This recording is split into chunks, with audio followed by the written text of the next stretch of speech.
my friends, welcome back today for today's shave.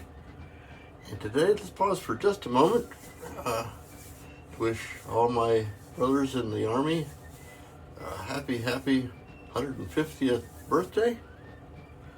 That's what this shave is pretty much about.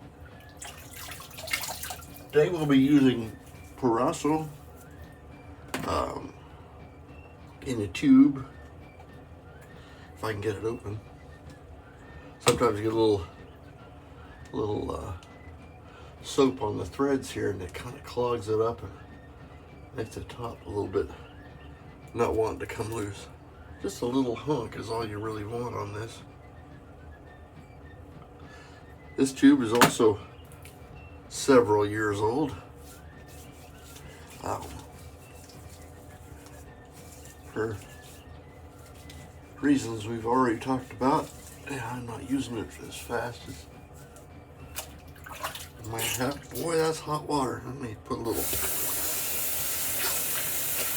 cool that down a little bit.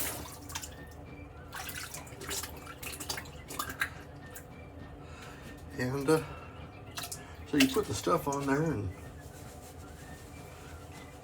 take your brush and go to town with it. So, yes, George Washington is in our news again today. He was the first commander-in-chief of the Army up until today. The all-volunteer militia was what we've been using for to go against the British, and Congress, the Second Continental Congress, decided it was time to raise a professional army, and they picked our boy George for that task, to bring that around and make it happen, as it were. What made George so? He wasn't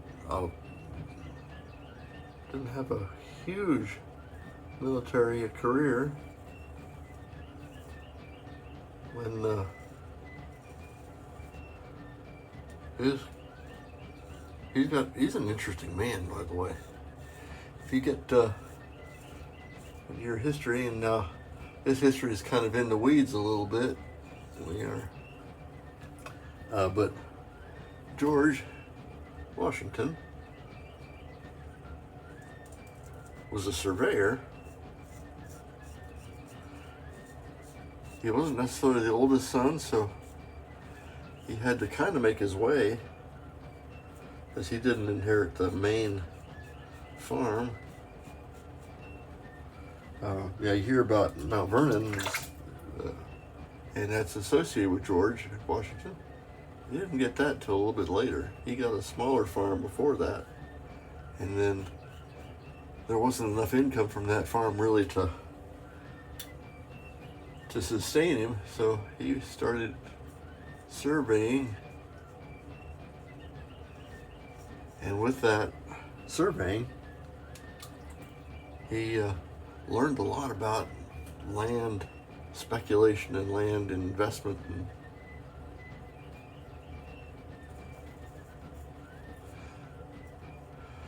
now, they didn't do it like today, where you purchase land and you build a whole bunch of little houses on it. But certainly there was some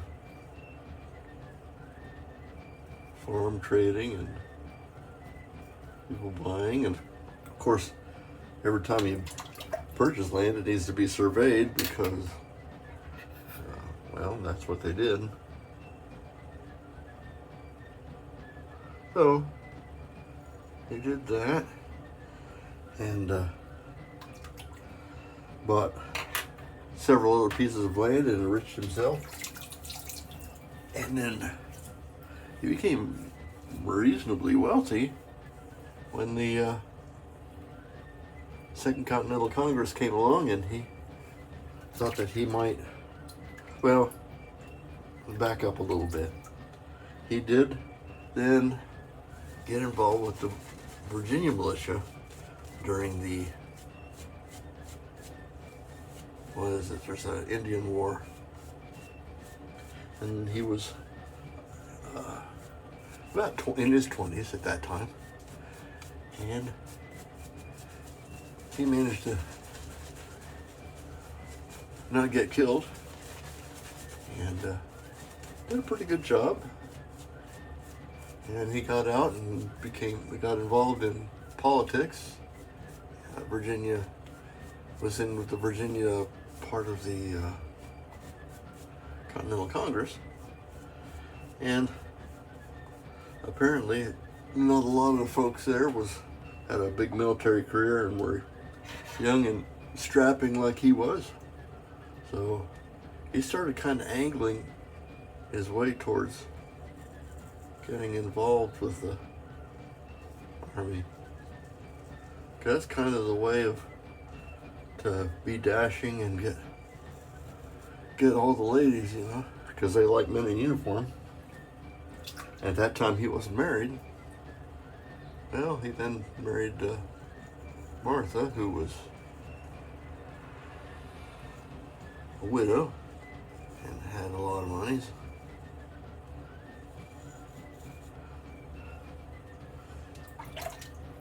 And then this happened. He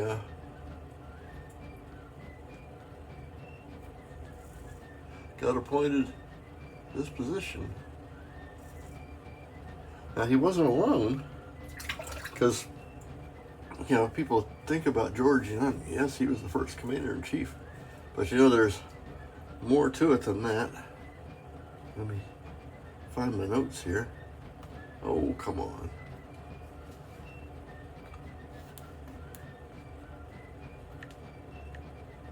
When your hands are wet, the buttons don't work as well. No general does this without a staff.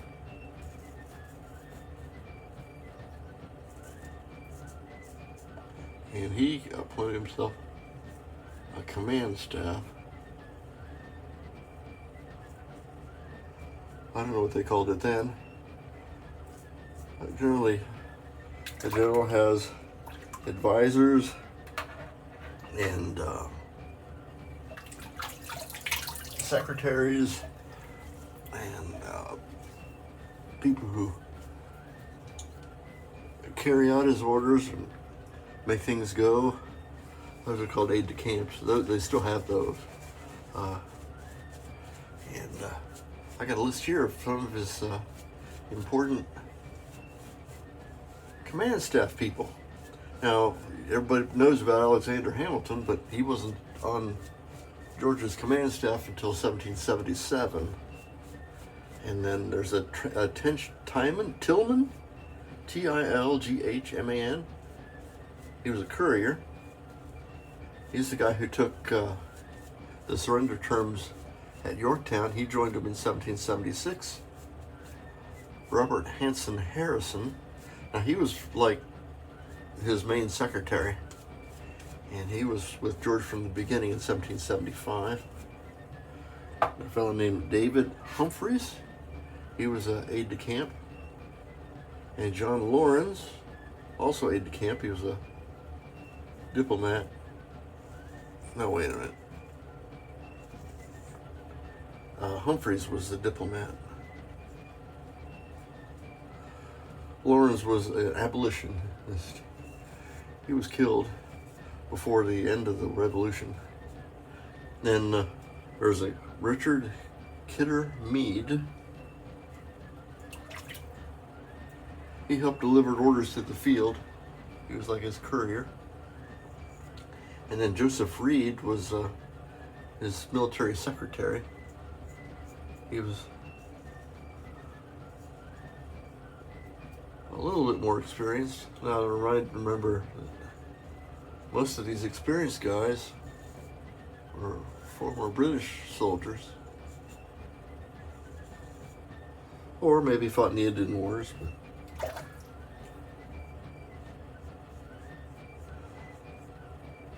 they all helped out.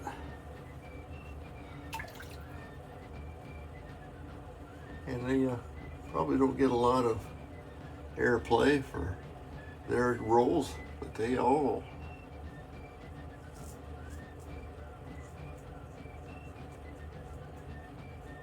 are very helpful. And without a good staff, we wouldn't be where we are now.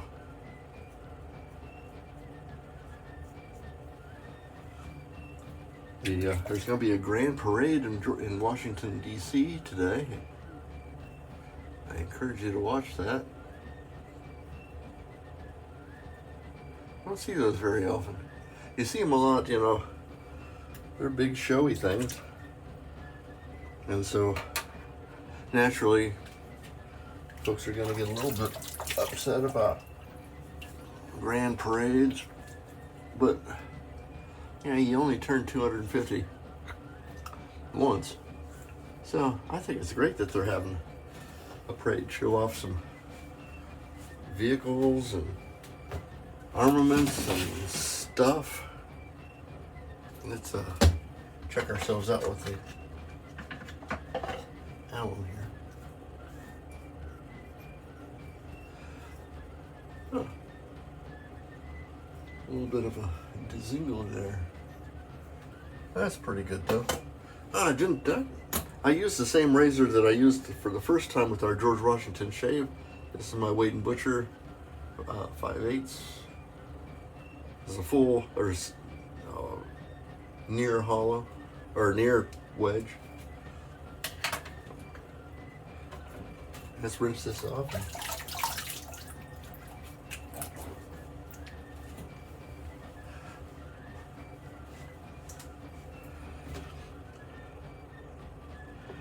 Little Thayer's lemon. I tell you, this is really lasting a good long time. It's not much left. I'm eventually gonna kill this thing. I've got a couple more bottles of it. Get it while you can. And we'll just use the Proraso green after shave.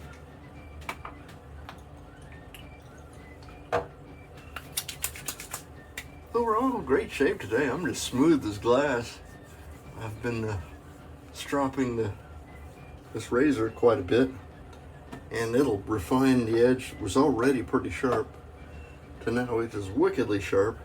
It's a little bit softer steel, but still very, very good. But excellent shape. Thank you so much for coming. I'm Major Rich. You find me at theshavingconjurer.com. If you made it this far, thank you so much. It's a little bit longer than usual, but leave a like, please. Subscribe if you're so inclined, and we will see you next time. Bye-bye.